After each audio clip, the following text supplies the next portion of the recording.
Magsasagawa ang DOLE ng job fair sa Maynila bukas, araw ng kalayaan. Mahigit 30,000 trabaho raw ang iaalok. Sa gitna yan ng pagkukumahog pa rin ng marami nating kababayan na makahanap ng mapapasukan.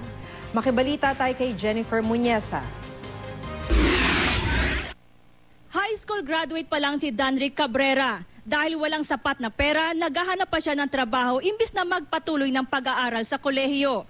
Hirap na hirap daw siya sa pag-a-apply ng trabaho. Parang siguro, kaya hindi ako natatanggap kasi hindi ako college graduate. Kaya nga gusto ko mag-aral para kung saan mag-a-apply ako ng trabaho sa mga after 5 years, matatanggap na rin ako.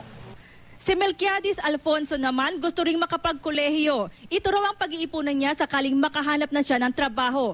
Pero tila mailap daw sa kanya ang swerte. Mahirap po ngayon kasi po, yun nga po, kahit gusto po namin magtrabaho, wala rin po kami mapasukan. Ganito rin ang hinaing ng iba. Napakahirap kasi hindi mo parang 50-50 yung chance na makuha mo yung trabaho kahit nakagraduate ka na.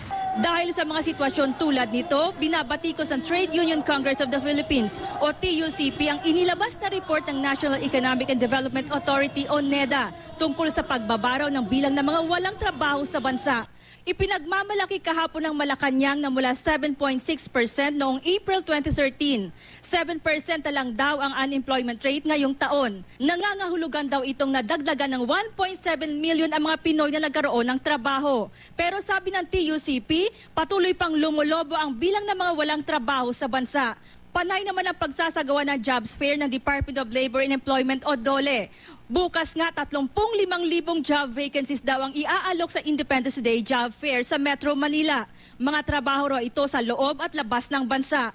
Gagawin ang jobs fair sa South Drive sa Rizal Park sa Maynila.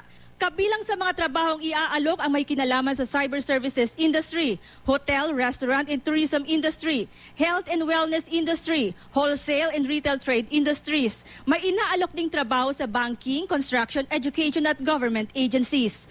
Jennifer Muñeza, Nagbabalita, Pilipinas.